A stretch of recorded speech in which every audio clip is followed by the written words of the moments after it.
आमर बर्तमान आम शक्ति मुझे 3 गुण बढ़ी जाइए जेहेतु पृथ्वीराज रथ बाबू विके महाराणा मो सहित आज संपूर्ण रूपे जड़ित हो जाती कहि आम जो किछि वर्ष है आमर संघर कार्यक्रम स्थिर हो जाता संपूर्ण रूपे तार कारण कौन कारण किछि खल प्रकृतिर व्यक्ति असामाजिक व्यक्ति जो माने कि लोक मानकर भल चाहती समाजर कल्याण चाहती नहीं से माने किछि षड्यंत्र करथिले कारण ए संघ जो हिसाब रे आगु को बढ़ुला सेतरे सेमानको विपद थिला कहीं विपद थिला सेटा गोटे चर्चार विषय किंतु अनेक व्यक्ति थिले जे मानको आम संघ पक्षरु विपद थिला कारण आम संघ सत्यर लड़ाई लड़े 10 लाख 15 लाख धार्मिक कर्मी मानक पई तांको अधिकार पे आंदोलन करे और एथि जोगु किछि लोकन को असुविधा रहिथिला तेणु से चक्रांत करी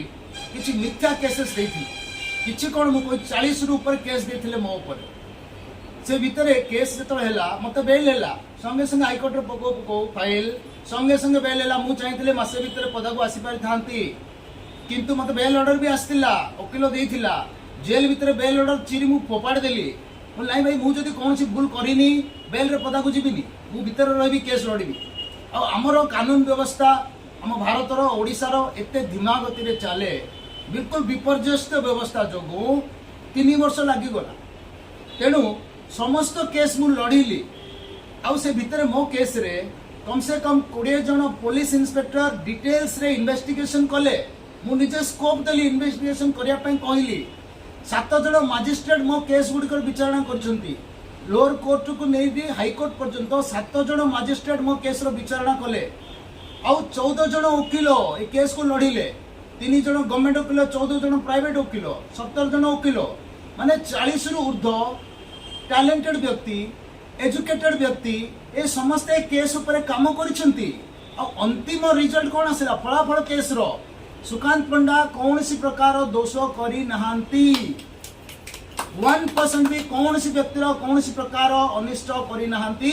से संपूर्ण रूप निर्दोष तांको संग बंद करिया पय तांको बदनाम करा जायथिला षड्यंत्र करा जायथिला तेणु इज्जत सहित सम्मान सहित सुकांत पंडा महोदय को अति शीघ्र मुक्त करा जाओ बोली फाइनली सबु कोर्ट रो ऑर्डर आछि से ऑर्डर हम पाखर अछि आ समस्त कर बेनकाब होइचंदी जो माने षड्यंत्र करथिले तो कौन सी दोषी को छड़ा जीव नहीं कारण से माने मोर पर्सनल दोषी नुहंती कारण मोर असुविधा जोगु 15 लाख धार्मिक कर्मी असुविधा है 15 लाख धार्मिक कर्मी जो माने निज अधिकार 3 वर्ष तले ही पाई जाई थांते 3 वर्ष पर्यंत सेमानकु किछि भी अधिकार मिलले नहीं से चुपचाप पड़ी रहिले निज घरे आंदोलन बिल्कुल आगु पढ़ी पारला नहीं तो ये जो खल प्रकृतिर व्यक्ति माने षड्यंत्रकारी माने एमाने जेहेतु 15 लाख धार्मिक कर्मी को शत्रु ए 15 लाख धार्मिक कर्मी ओडिशार सेमान को दंड देबे ये समय आसीबो निश्चित सेमान को उपयुक्त जवाब मिलिबो। धन्यवाद।